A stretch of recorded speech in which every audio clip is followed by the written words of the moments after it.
This is Rampantilla in the day, Eyaliko omukubiriza w'olukiiko lwa Buganda era munnarotare ow'ekitiibwa Nelson Kawalya avudde kitalo nnyo kitalo ddala kumpi gye kwali omulungi atumbudde nkwanirizako era nga nkwebaza gy'otussako engalo gy'osinziira bo abatuuze ku kyalo Ntale ekisangibwa mu Gombola Kisugu mu disitulikiti y'e Mukono baguddemu ekyekango omuwala aliko obulemu we yabuziddwawo olunaku olw'eggulo okusangibwa olunaku olwaleero nga mufuwajjo ono asangiddwa abadde alunda ente agamba nti ente zibadde zigendawo naye ngalaba wanyokawo ensowera mpitirivu wabula agenza okutuukawo ng'omuwala yattiddwa ddadda. So nga ate enteekateeka z'okugulawo Karuma Bridge zo zisembedde oluvannyuma lw'okuba ng'omulimu bandibanga bagukubye oluku mu mutwe ate nga Ssaabaminisita w'eggwanga lino Robinah Nabbanja olunaku olwaleero akedde kulambula mirimu egigenda mu maaso okubanga ate baddaabiriza enguudo mu kibuga Kampala era nga akoledde mu bitundu eby'Emmengo n'awerekeddwako omukulu amanyiddwa nga Geno Katumba Wamala omukulu amanyiddwa nga Geno David Muhwezi n'abalala bwe batyo ne bagenda mu maaso okubanga ate bekenenya wa emirimu gino wegituuse. Bannayuganda bangi mu kadde kano beeraliikiridde balowooza nti akadde konna lockdown yandiddamu okubanga ate erangirirwa oluvannyuma lw'omukyala amanyiddwa nga Dr. Ruth Aceng okuvaayo bw'atyo n'akakasa ng'ekirwadde kya Marburg ekyatuuse dda mu ggwanga lyattu Uganda. Awo nno obunkenke buzze mu bannayuganda omukulu amanyiddwa nga Kaguta Museveni bw'atyo yakyaddeko mu bitundu by'Embale Bulambuli bw'atyo n'agenda maaso okubanga ate awayamukko n'abaayo yawerekeddwako aba NRM abeerako ddala mu biti eby'enjawulo wabula nga wano omukulu amanyiddwa nga Captain Mike Mukula we yasinzidde okubanga ate amutendereza ekisookera ddala yagambye nti omukulu Kaguta Museveni ali heaven sent era nga awa obulamu ekitiibwa gattako n'okubanga ate aprotectinga obulamu mu kadde ke kamu ali heaven sent ate ali chosen by God ate teyakomyawo yagenze maaso okubanga ategeeza nti mu biseera bya lockdown ensi nnyingi zaafiirwa abantu wabula nga ate Uganda Museveni yafuba nnyo okulaba nga akuuma abantu era nga Uganda y'emu ku nsi eyafiirwa abantu abatono ddala so ekyo nakyo n'agenda maaso okubanga ate akimwebaliza agamba nti eggwanga lyattu Uganda lijjudde emirembe n'obutebenkevu bodda mu mambuka mirembe myerere bodda mu makkirira mirembe myerere eno n'eri mirembe myerere era nga agamba nti kati Uganda kyesingira ddala okubanga ate etembeya mu nsi endala gy'emirembe temulina kyamaguzi kyamaanyi mutembe y'okuggyako emirembe bw'atyo Captain Mukula bw'agenze maaso okubanga ate ategeeza omukulu Kaguta Museveni bwe babadde wali eri mu disitulikiti ey'e Bugisu. Ab'emikolo gyabwe nga bagitambuza bukwakko bo ab'ebyokwerinda okubadde amagye ne poliisi balinnyigire mu lukuŋŋaana lw'abavubuka ab'ekibiina kya National Unity Platform abamanyiddwa nga Foot Soldiers lwe bategese ku One Love Beach e Busabala. Ab'ebyokwerinda bano basazeeko nga tebannaba kutandika kuteesa nga bwe batyo wabaddewo n'okukuba ku mukka ogubalagala abamu wamaggwe n'okukwatibwa ne bakwatibwa. Ebyo nnongera kubanga ate mbikutuusako bulambalamba ojja kubanga tegeera oba obyota buliro. Naye ng'olunaku olwaleero omukulu amanyiddwa nga Don Nasa ateereddwa ku kakalu ka bukadde busatu. Yasajjukira nti ono yali yakwatibwa ku misango egy'okubanga ate alumirizibwa okutuusa ogwa bulisamaanyi ku mwana ow'obuwala atanneetuuka bulungi gattako n'okubanga bamuteeka mu kukozesa ebiragalalagala. So nga ate mwana muwala ono omulungi Kalala akwatiddwa mu nsonga za kwenyigira mu bubbi era nga bwenjogera ali mikono gya poliisi abitebya. Mwana wuno she's a big girl bw'oba oli eyo nga ono girlfriend wo tumaze okumukwata wano ku Lubaga Road ku X-Events bana babbi mwana azze wano kiro saa zigya 8 tweditinga. You said your name is who? Pendo Grace. How old are you? 22. Tukutte okola ki? Yogera tukutte okola ki? You are doing what? Yogera nnyo. You are still inside mirrors. From which car? Sebo mwana muwala tumusanze ali ku mmotoka eno side mirrors zibbye. Tuli eyo mu X-Events tukola omwana side mirrors zibbye kiro saa zigenda 8. Asikali yakubye essasi ne tufuluma batuyise kumbe mwana muwala mwana muto bwembaita side mirror ezo omwana zadabbi bulijjo tulowooza abalenzi be babbi kumbe these girls. Now I was telling my colleague, these are kinds of girls that will kill a man in a car just because they want to rob. Omuwala akutta nga yagakubba side mirror nga yemusuna sente mmeka? Mitwalo 20 buli kabaati. Now imagine if they sell it 200 each, kati za mmeka? Each is 200 to them as kids. And we buy these side mirrors very, very expensive. But at this building, now imagine if you shot this girl. Because officer akubye essasi ono mwana kwe kuyimirira okudduka. Mwana muto yenna bw'okasanga olaba akawala n'ogamba tunula wano. Kati imagine bazadde bo kye baliko. Olina omulenzi, tolina musajja ade boyfriend. Lwaki tofuna boyfriend n'okuula oyo okusa? Oli muwala muto mulungi, funayo omusajja omugeni nina ebizibu okusinga okubba, kati ogenda mu kkomera essaawe. Nze ng'omuntu n'ali kusonye ne kati bakubye essasi balina olyogerayo balikubidde ki? Eyo emboozi onaagenda oggirira mu wuyo ogenze ku mpingo. Kati sente obadde onoonya za njaga. Hello? Sente obadde onoonya za drug. Kano kakozesa. Nice. Hey. That one you put here on top here, and then you put fire there, and then you use that one. Advanced one. And that drug is very expensive. Hey. How you saying this is really serious? It's very addictive. It's very addictive. She's not even stealing maybe to do anything. Than weed. It's very addictive. It's addiction. Such a young girl. You said you're 20 years. 21, 20. 22 years. 22 years. My God. Now imagine you find this girl out there and these young boys that are still looking for young girls. Even men. This girl can even kill you, and you know. Because she wants to rob you. She can kill you and she robs everything from you. Oluvannyuma lw'ebyo byonna ebyabaddewo nga mutabani w'omukulu Dr. Jesse Chameleon avuddeyo kuba ng'ayogera ku nsonga etawaanya taata we, abangi bareactinze, abasaidinze naye n'abo abataasobodde. Ono yavuddeyo n'agenda maaso okuba ng'ate asiima abo abasaidinze naye so ng'ate n'abo abataasobodde yabaweereza obubaka. Uganda, I wanted to get on here and thank everybody for their participation in bringing light to my notion. As I woke up and checked how much attention that my post had gathered, I opened my comment section and it reflected nothing but love and concern. I'm happy to see that, contrary to popular belief, people see how much I respect and love my father and wish nothing but the best for him. I want to thank everybody on board and everybody that continues to bring light to the issue that I presented, an issue that is more prevalent than my father himself. Thanks to everybody, my father is getting the help he needs. We're not quite there yet, but we're making big steps towards the main goal.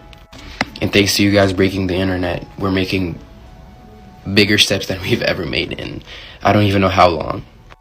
This just goes to show how much power the Ugandan people have in their hands as a consensus. I want to thank you guys because you may not know yet, but you may be saving my father's life. And as a son, I want to formally thank you guys. My father has been my hero since I was a child. I've always looked up to him, and I've wanted to be him for as long as I can remember. I wanted to clarify that all these concerns that I aired come from me as an individual, and I owe it to you people for supporting my cause.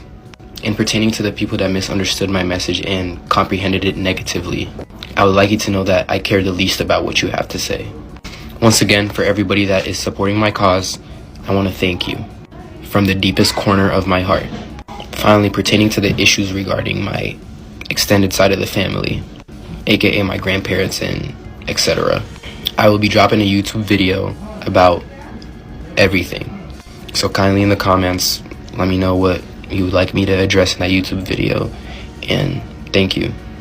Y'omukulu amanyiddwa nga Moses ngono yebbawo omukyala amanyiddwa nga Vivian Tendo yavuddeyo n'amenyamenyaawo abantu nga beba interpretinze video y'omwana oyo eyasookedde ddala agamba nti bakadaama bagambye nti omwana abanja bya busika mbubo we batyo bategedde video eyasoose Furufiga naga nti omwana talina respect Chameleone musajja w'amaanyi ate namba 3 Abitex nti ye yagambye ebyo ebigambo bya Daniela ye yabyogedde so nga ate Bajo yagambye nti omwana oyo ayagala kukola ka concert so mufunze ngagezaako kulaga nti abo bamenye bo tebategedde mwana oyo kye badde ategeeza kubanga okusinziira bo amagezi ge baleesengamu ne reactions ze bawadde ku video y'omwana oyo zabadde endala mu kko naye nga bakadaama bakubwa.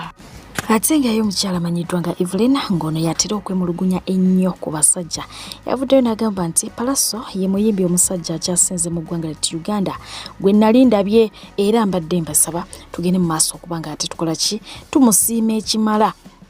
Evelyn yerabidde nti tekiwoomera matama abiri waliwo ajja okugamba nti nze Kenzo yansingira omulala agambe nti nze Bobby yansingira omulala agambe nti nze Bebe so omulala ajja kugamba Fresh Daddy so ne kula ensonga eyo buli omu alina amuzingira weewaawo naawe wabadde mutuufu okwendowoozayo y'omukulu ayogerwako ngamba Palaso yavuddeyo kubanga ate abaako byayogera ku muganda we naye nga Kaspark kavudde wali ku nsonga ya Abamakaso okubaako byayogera nga tetunnagenda wala njagala tusooke tukkirize nti omulimu yagukola omulungi naye njagala weemuza ekibuuzo kimu kye mutera okuyimba okubuuza abayimbi bonna be musanga eyo yakola sente yaziteekawa naye nga tonna kimubuuza njagala osooke weebuuze bwe yakola yasasulwa mutubalira sente zemutamanyi yasasulwa. Once again Uganda terina copyright. Once again Dr. Chameleone has no ownership to all the music right now. Bwemba byo mwagala owulira right now Dr. Chameleone tafunanga kucheke ya royalty wa music we kuchanga ayimba right now omusolo gonna Dr. Jose Chameleone gwasasudde tewaliwo direct contribution towards the music industry from that revenue gyetuyinza okugamba abayimbi twebereremu. Today it's me, tomorrow it's someone else. Nabagamba sigenda kuzikiza kulwanirira nsonga eno ne bwe mba sigifunamu abalala baligifunamu kale nze nkubye hits ne bwe ndiba siriwo nga music copyright wali badinali balifuna naye nga taata waabwe omulimu yagukola. System yaffe erina okuterezebwa. Abayimbi beetaaga basasulwe nga bannayuganda abalala. Zino sente zakono music waffe mwenna abali eyo abalina ebyokwogera mu bituuze mu butipoti bamubirwe mu kyayi muddemu mu binywe. Tetujja kuva ku mulamwa gw'abayimbi kuterera mulimu gwaffe. Tetusobola nafuna insurance ekizibu kijja essaawa eyo nga bwe kiri. Singa omuyimbi omulala omunafunafu nga tokaluba nga dokita kuba biru gyaliko kati essaawa eno sijja gigamba wandibadde otya. Bingi ebikyagendera ddala mu maaso naye nga y'omukulu amanyiddwa nga Clever J yavuddeyo n'alumiriza maama wa Dr. Jose Chameleone okubeera omulogo agamba mbu omukyalo oyo teyeeraguza wowe weewaawo teyakomyawo yagenze maaso okubanga ate ayogera ne ku Pentagon n'agamba nti yakeera ku makya n'akwata gitaaye obeera gitaaye beera nanga n'agiwaayo mbunga amanyi akadde konna Pentagon ekola ki eggwa n'abagamba mbawadde nanga eno mugitereke Pentagon bweggwa yejja okubanga ate ekozesebwa mu Pentagon yaffe mpya wabula nviri zaamugwa ku mutwe n'okutuusa kati Pentagon tagiraba kyokka ate awulira tasobola kuddayo kubasaba nanga yate ng'obaoliawo yandibadde agibajjako. Wange nina obuzibu. At my home I have a challenge. Bwemba njagala okwo ku Sunday ogenda okubuulira mba njagala n'ensooka ne bampaaka awo. If I want to go and preach well on Sunday, I want to have good breakfast. Naye But sister n'agamba ogenda kubuulira nannyema. sister said bwe zibanga sente za Pentagon zisobola okubula then mba nyina kutunda ttaka lino olinoza ettakoloza lya sente nga mmeka obira mukamenga ez'amaanyi obanga obitegedde tunulako emabega walabe tenti ziyise zonna endala ziziri ziyulise zifuuse bulere enkuba eyiseewo etulekedde budget amasannyalaze waya zikutuse ebiri eno tosobola bitegeera twetaaga sente bonna bolaba mu makanisa ag'enjawulo baali banoonya mutonzi waabwe ne bagwa mu mikono gy'abayaayi ne bagwa mbagezigezi ananya kutonda yangu wano kubbi kyabakoze oyo kubbi bali bajja muzikiti bali bajja wa mutonzi waabwe ne babaguza Yesu waffe wali bwayise kusatwawo yingirako katono waliwo mugezigeza alyawo munda ayina ebiriga bye biriga agenda bizimba mu Pentagon buwumbi bali bajjeno bali banonya yabatonda ne bagwa mu bagezigezi sigiramu ekifaananyi taba mutonzi waffe tujuna kutuwa nkolagana wakati waffe naye butereevu singa tuliruddawa singa gwani baseka singa tuliruddawa gatta byonna weebaze nnyo omutonzi okukuwa okuba omusiraamu fal islam istislaamu lillah ekiyitibwa obusiraamu muntu kudiringa na mutonzi we nga wakati waabwe tewaliwo wakusatu bambi bangi banonya mutonzi waabwe wakati waabwe ne weekikibwawo essumba. Don't get confused. Oyo abadde Ssekakiti gwe nkuzannya eddaawa ng'ate munange akoona ku nsonga z'omusumba Rosias Bugingo naye ng'atera mu kadde ke kamu omukulu amanyiddwa nga Kasuku yavuddeyo naye n'akakasa nti enkolagana ye ne Bugingo yaggwawo wabula nga ba social media in-laws bagambye nti ekyamalawo enkolagana mbu Kasuku yali ateganye ebibatu ng'ate omusumba tava gy'ali oba okiwulidde. Jjukira nti baali ba mikwano era n'okusookera ddala bannayuganda okulaba ku nnyumba ya Susan Makula bagirabira ku Kasuku ng'akyaddeyo bw'atyo n'abeera ng'ate agibalambuza. Nze nayogerako ne musumba oyo ne mukubira essimu. I think that was early this year around awo we bamukubira amasasi awo ne mugamba musumba nze mbeera ndowooza tuli ku sayidi y'emu era Ronnie tewaliwo nga mukubidde ng'owulira bulungi twali ku Feroni Music biseera by'abakatale yanikanda awo we beekyangira nga ngenza okuggyako omugagga interview mubuuza kiki ekyaguddewo ne mubuuza musumba ompa ssente mmeka kuba namubuuza ebbanga lye tubaddewo ffenna sisobola kubala miliyoni 5 z'awamu nezitaba z'awamu nti 5 zino wali ozimpaddeko benkusanga nkubuuzaako ne tugenda ne mubuuza problemu eri ki musumba naŋŋamba ye abeera asaba Kasuku ssaawa ezo mbeera nsaba mbeera sikola ki mbeera siriiko gonze kale naye ebintu bijja ttereera awo nakoma seeyongerayo ebisigala nga bigenda mu maaso kati ebisigadde tuteeka mu ssaala katubasabire Mukama abanguyize banagenda owulira ate baŋŋamba mu Kasuku weesiba ku musumba omusumba yaggoba ne ŋŋamba nze Musaanovu namukasa omusumba yangoba mbadde mufunako ki ne mmuta ne muzzaayo gye bamukayanira nti musumba bakukayanira eyo kwata ne muzzaayo n'abeerayo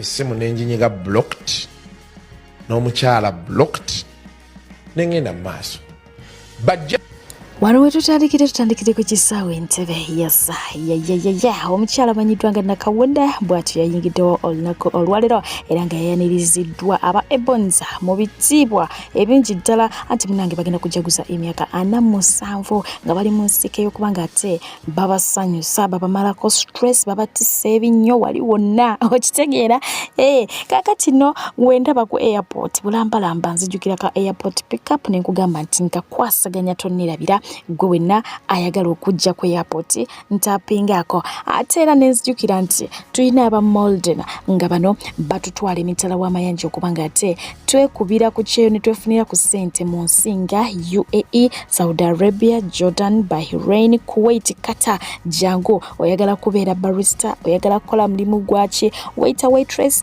oyagala kubeera maid, jonna bagikwasaganya ku kabeyi akasaamusaamu ate nenkujjukiza nti still abamu kubateeka kuteekamu ensimbi beba Jovic.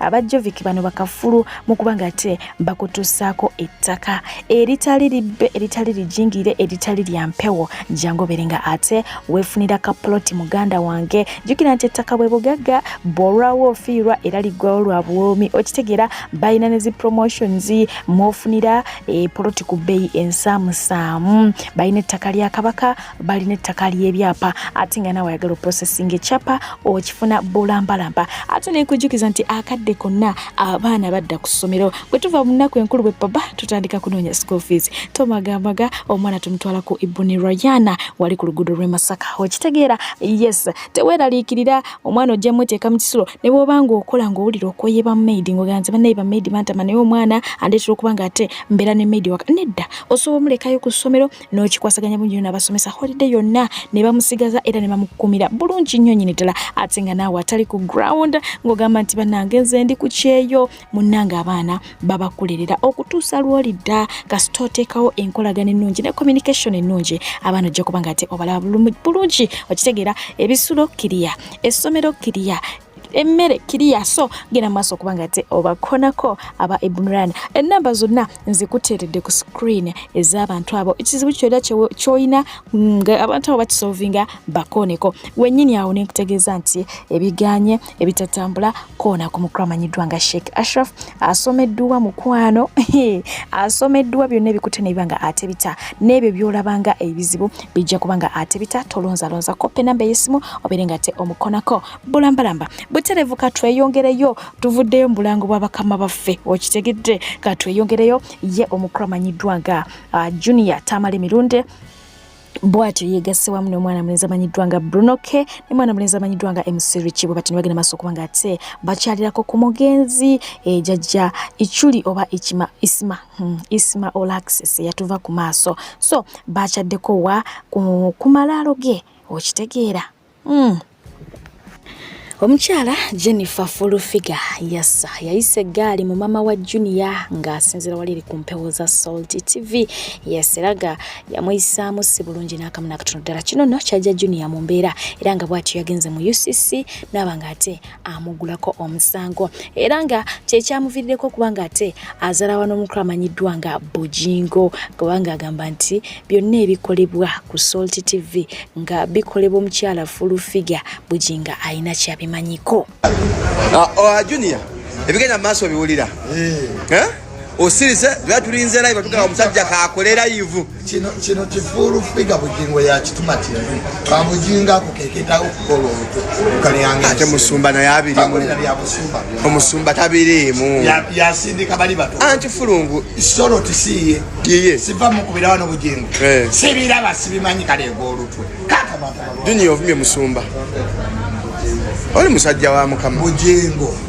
tebagenda kweyambisa TV batuvume nga yabatuma ati what you did to that man anya wandika script ya gundi Bujingo yabatuma batuvume ate Bujingo ankoze bubi nnyo because bulijjo manyi tuli ku timu yemu ne Bujingo Bujingo yafuna ebizibu tatange namu defending nali ku graduation yange Bujingo namuyita ne Bujingo omusajja ali craft taina mukwano ndukubidde ate ngayo omukyala amanyiddwa nga Mary Bata avuddeyo bw'atyo n'akakasa bannayuganda nti Hajji Haruna Mubiru yasuulawo ekibiina kye ekya Cream Production n'aba nga ate yeegatta ku gaali ya Fangoni yegera ati ennaku zino abeera nnyo n'omukulu amanyiddwa nga Alien Skin so ekyo nno ye bw'atyo bw'akigenda maaso okuba nga ate akinnyonnyola naye ng'ate omukulu amanyiddwa nga Alien Skin Masolo Queen akyalemezzaamu agamba nti olubuto lwe yali yeetisse lwali lwa Alien Skin wadde ng'omwana kakati yava muso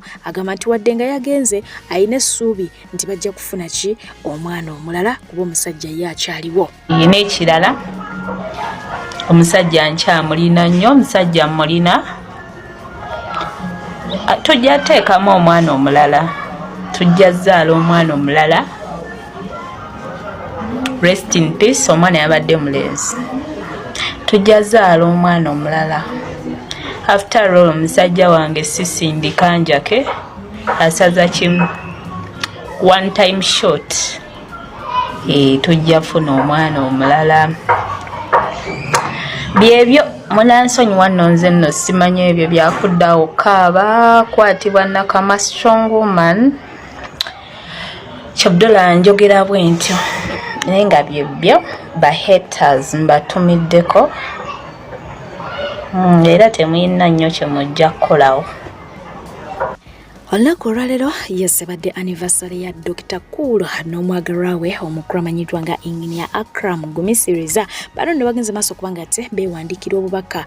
Cool yeebazizza omukulu ono okumwagala n'amwagala n'abaana baabwe ababiri era ng'akkiriza nti omukwano gwabwe gujja na kuwangaala okusinga kaabwo. Amwebazizza obutamuswaza n'amugamba nti ye bali kumwagala. Kakati nno ne Engineer naye n'amugamba nti munnange Cool wange nange we bali kunjagala nze omwami we Weriso kusuubiza obutakuswaza era nsuubira okwagala paka bino bikyali biwero. Kakati abaana ne bagamba ate butamuswaza ki bw'ayogerako ng'olwedde yakola ki mbwe yamuswaza dda. Bibadde mu comment section naye nga katubagalize anniversary ennungi nti ye bale kumwagala na kyeje kyekyo kwegamba naye akimanya alina ekyejo. Ye Bruno K atunkana ba media in-laws yagenze n'atula mu ka challenge kali I believe in Jesus sisimanye biki akayimba ako omwana namugamba omutwe gwafaananyemu ogwa Farida Nakazibe namugamba nti obadde onoonya attention yange kale taata ogifunye naye nze ndaba ng'omutwe ogufaanana ogwa nnyoko. Weewaawo Farida Nakazibe yayogerwako ali n'agamba nti abaana ab'obuwala lwaki temwagala kwambala mpale baana mmwe okitegeera. Dennis Duke n'amuloopera n'amugamba okyali ku mpale naye maama n'obuleega tebambala batambula ebbeere ng'oliraba liri eri okitegeera. So bw'atyo n'abasaba n'agamba nti kale byonna mubikole naye mwambale ku mpale n'obuleega kisuse. Weewaawo ye Rita Dansol yavudde n'agenda maaso kubanga ate ye defending ajjukira nti bangi bagenda maaso kubanga ate bamwambalira ne bamuvuma obutabeera Muganda. Yavudde n'agamba nti nze mama wange Muganda tata wange Munyarwanda era nze ndi proud Muganda era njagala nnyo kalicha yange. Kakati ekyennyamba za Gomez ku stage najja mbalage nti ne Gomez nazo nzambala kubanga mwogera nnyo nti nyambala bubi sambala asinayo ku ngoye zitegereka. Kati nagireeta wano mu ntandikwa mukimanye nti Rita mu Gomez yayinayo mu closet yayinayo ne Gomez yensonga ki nagireeta era bwe namala nenjijjako kubanga nali sisobola gikola ki gizinira mu mazina ge nali ngenda kuzina awo nenzira mu kiri kye mumanyimu kye muntegeeramu ekyoku stage. Otherwise mulekeraawo okuwabya abantu nti Rita ayambala bubi nyambala okusinzira kuwa gye nkola ki gye ngenda n'abasaba mubikomeze ddala. Olunaku lw'eggulo nakuwaddeko ekitundu ky'olutalo Muhoozi lwebadde awakudde ku mukulu amanyiddwa nga Robert Kyagulanyi Ssentamu era ng'ono yamuvumye okuba n'amannya mabi n'amuvuma okubeera omubi byonna twala tugende. Bobby yamwanukudde n'amugamba nti teeth or no teeth, Kabobi is giving you and your family sleepless nights. No wonder you are drinking yourself silly and treating balderdash in the middle of the night. Go on, Madra. Let the world know who you really are. Bw'atyo bwe yamutegeezezza nti munnange oba amannyo nina oba sirina ono Kabobi gw'ovuma akuleetera okuba nga tofuna tulo gwe ne famire yo ekiro kirambo beebire biwerako ddala. Teweewuunya lwaki ekiro kyonna okimala onywa ate n'okomenkereza nga owandiika ebintu ebitalina magezi ku Twitter mu matumbi budde ekiro. Namugamba genda mu maaso omutemu w'eggwanga ky'olina okumanya nti ensi yo eraba buli kimu kyonna ekigenda mu maaso. Weewaawo jjukira nti olunaku lw'eggulo Bobi Wine ng'ali wamu ne mukyala we ne ttiimu ye bagenze mu maaso kubanga ate bakolayo kapate ak'okubanga ate bakyaza ku baana bano abaafiirwako bakitaabwe ne bannyaabwe mu struggle ate n'abamu abaabuzibwawo be batamanyiwa gye bali gattako n'abo abali mu makomera. Wano nno baafumbye ekijjulo era ne bagabana nabo ne bazannya n'okuzannya bouncing castle yabaddewo ng'era abaana abato bagenze mu maaso kubanga ate banyumirwa face painting. Byonna ebyo byasobodde okubanga bibeerawo. Kino baakikoze okusobola okulaga abaana bano nti baagalwa era waliyo abantu abakola ki ababafaako. Weewaawo nga bamaze okikola Bobi Wine yagenze mu maaso kubanga ate awandiika n'agamba nti wadde nga tubaddewo mu bulamu bw'abaana bano tuzannye ne tulya ne tunywa byonna ne tubikola naye ate tekitegeeza nti tusobola okuziba ebituli ebyo ebyabakadde baabwe okuba nti tebaliwo mu bulamu bwabwe tetusobola oba okitegeera. So bwe kiti bwe kyatambudde naye ng'olunaku olwaleero nga bwe nkutegeezezza nti ba foot soldier babadde n'enteekateeka za miitingi zaabwe era nga badde tebannaba kutandika bwe batyo ne bagenda maaso okuba nga ate babasalako abamagye wamu n'abapoliisi ne basalako busaabala yonna okukakana nga tiyagasa avuddeyo bwe batyo bamaliriza ng'ate emikolo gyabwe bagitutte ofiiseezi zaabwe eri ekavule lwa nsonga nti wantu ekisobose oba okitegeera. So genda kuba nga ate nkutuusaako ebimu ku ebyo ebigenza maaso okuba nga ate bituukawo weewali ne mwana mulenzi asinzidde n'aggyayo empeta n'agiteeka ku mwana muwala n'agamba nti oba tuli mu struggle oba tuli mu ki nina okuba nga ate nkola ki nkusaba obufumbo obutukuvu eno bitambule nga neno bikola ki bwe bitambula. So bwe batyo bagenze maaso okuba nga ate bafuna obugalo okuva mu bantu gattako n'omukulu okuba nga ate abaako entanda gy'abasibirira agenze maaso okuba nga ate era sitira ayogera ku mbeera eriwo bingi byayogedde bisigenda kuba nga ate muddiramu bigenda okuba nga nkusibuza omulungi abadde yeekomere ku page nti wuliriza biki Kyagulanyi byayogedde biki byabasuubiza biki byagenda okuba nga ate akola biki byazaako atakomera mpeera abankomire mwebale kukulukuta nange manyisi Kyagulaye mubeere bulungi mweraba. Wewe huyu ni soja anasema anataka kukupiga harusi.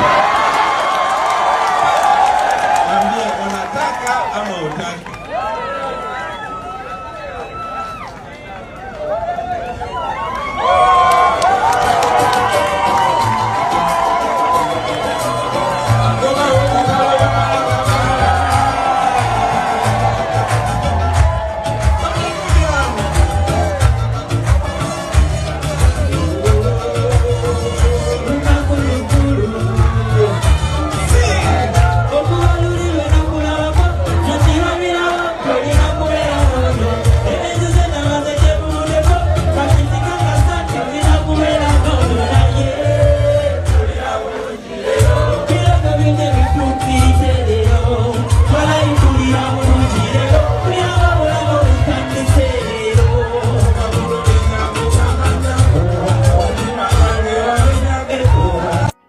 Era gye tubeera eyo katika mbasumyeko gye tubeera eyo tubeera tutambula naye bakyali bange nga mwe muli ne SG olumambuza naye bagamba president sokoleke tumanyi bekulonda bino byakutama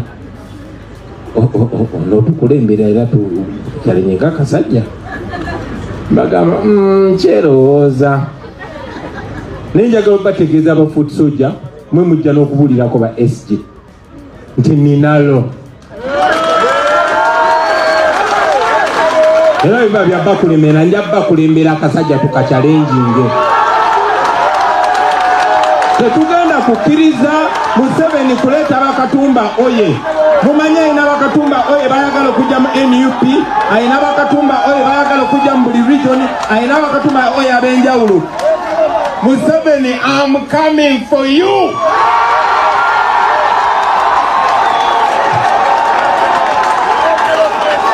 Bagamba sikirumamu bwe mulaba omukulembeze omubbi omukulembeze nga bye sente zammwe mu making sure zimukayirira mubaliise bubi sente mubaliise bubi sente tosobola mukuba mayinja tosobola musiba tosobola mukuba amasasi muwe stress mumulowooza Museveni yebaka Mutawani wazuka 18 egy'ekiro nga lolugotana ka Bobi kyokka kenkana kati akatono bwe kati mubawe stress esebo president kasitogamba nze mmanyi bwe nkikola mbawa stress just by being me batugamba if freedom becomes a crime then be very free so that your own existence becomes a crime. Yes.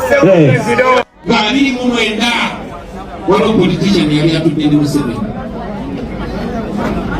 nga asatu bali ne politician oyo tebatulya wa ekalangala. So njagala mumanye nti bapolitician bakyuka naye bwe togenda kukyuka okujjako ng'embeera ekyuse.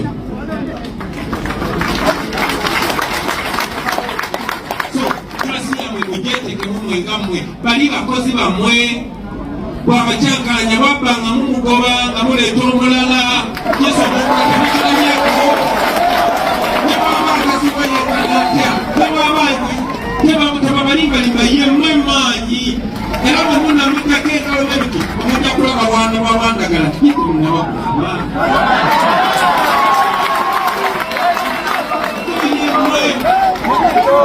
oliya ku mudaalago ebupandengo oba oli eyo ululuuka oba oli eyo kiryandogo oba oli eyo luweru manya yekwemaanyi neoba totuuse zitemmenyetuli alabe tumikola ku Uganda oba oli mu kiyumba eyo tumanyi era wenejukira yekwemaanyi sigala nga wekiririzamu keep that hope alive kasita osigala ngaesuubi liri bani nyinukwe tewali kyokya kisinga suubi omuli okutwatiramu kusinga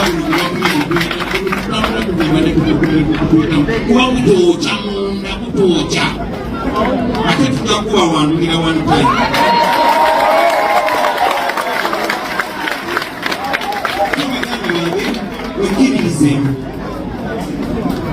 wekiririzemu yemwesuubi twetuba tukyalaba nga mukyaliko naffe tujja kuba tukyaliko saganya abaana eyo nebakuza neerojijjawa basina bamuddamu noyita musita banaloboda abiri tebayingirawo omukama olaba nobwenijjawo era mbasaba buli mukulembeze abanga kyali kumulama omuwa amaanyi omuwa amaanyi sekakakubasongerako mukubalaba ebbanga lenatumaze bwenatwadde tubawagala mumanye mwenyi mutegeera nnyo muli babuufu nnyo so mubeere n'omukulembeze oyo ayinyirira ku maanyi g'abantu nga bakimanyi nti ours is servant leadership tuli baweereza abakulembeze tuli baweereza bammwe bannange bakulembeze bannange abeesimbiraawo bapoliticians njagala mukimanye nti wano mu NUP ojamugamba njagala kwesimbawo oyinza okuba tokwesiza bigambo bino byennyini nekitegeeza bakama bange nsaba ku bunyaziga tubuyinza bwamwe ngeneekola ebinabayamba nange banyamba ekyo tekitegeeza oba tukitegedde oli mu kifo kikyamu bwe tuli basaabanti baaba baboda be bakama baffe oyo makanika gwolaba mu galagi oyo bawusigala ewuwo obanga oli politician oyo boosiwo era mujogere ewaka naye bwokulume wakakola ebinamuyamba bwetobikole bwetujja kukama kiri very important mukimanya naye oluvannyuma lw'okubajubisa mu bafood trade oluvannyuma lw'okubabulira obuyinza bwa oluvannyuma lw'okubabulira amanyiga njagala mumanye ekyo yaweebwa ekinene era aba avunanyizibwa kinene mulina obuyinza bwamaanyi naye mulina n'obuvunanyizibwa bwamaanyi kuba mwe musobola okutuukiriza mmwe mulina obuvunanyizibwa okuwolinga abakulembeze abo accountable okutandikira ku nze okutukipingira mu layini temusirika mannyo ng'oli akoze ekikyamu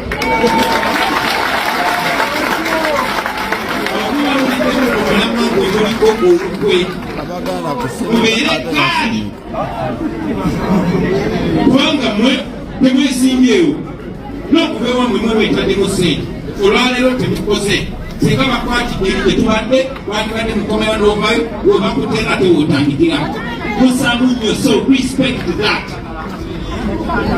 omukulembeze kyayinza okuwa kyekitoka kyokka okusigala ku nsonga ekusimisiza ekutambuza ekkere ekubi obwavu okusigala ku nsonga eyo kyekyoka ate si kizibu nyo so musigale nga muli confident nakiririzemu nayetubeera akunanyizana okolera ekifaananyi ekirungi wabantu embeera gyetwagenda kutuuka ndi musanyufu nnyo tutuuka wantu lega ekobiwai ne bayita oli kucoja tomulabanga nako ne bamuleeta naye ne bamuwaana empisa ajenjawulo abaana bamuwa okumwima empisa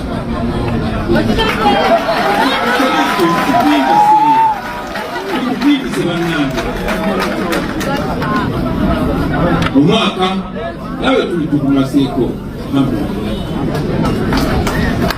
naye nakukyabuza yina naye guno gugenze bangi nyiza obutabalaba paka Christmas abalanyiza okuddamu nembalaba omwaka ogujja lunaku ntono lwinza okulowooza kugenda kumalamaamaga naye njagala okubakujukiza baganda omwaka ogujja buli very important negino emyaka gyonna kibadde important naye baganda bange singa tetwagenda netutya nengi nga bannayuganda bonabona ne bakikonamu nani bade sina confidence y'ano n'enjogera sebe nani bade mocha nekati yate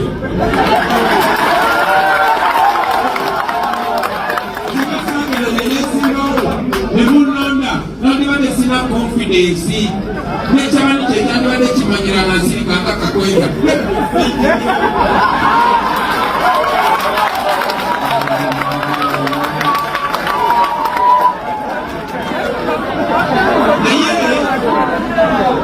omwaka etugenda mu basawo ne banyabo tugenda kwetaaga okubeera organize tugenda kwetaaga okubeera organize because victory is for the organized.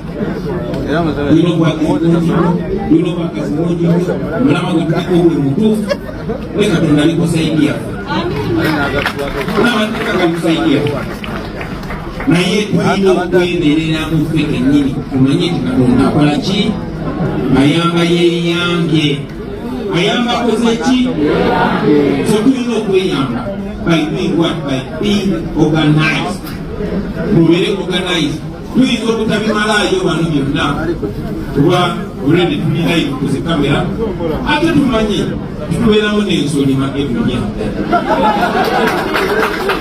naye yagala okukasaba omwaka guno ogwenda mu gutekike very serious.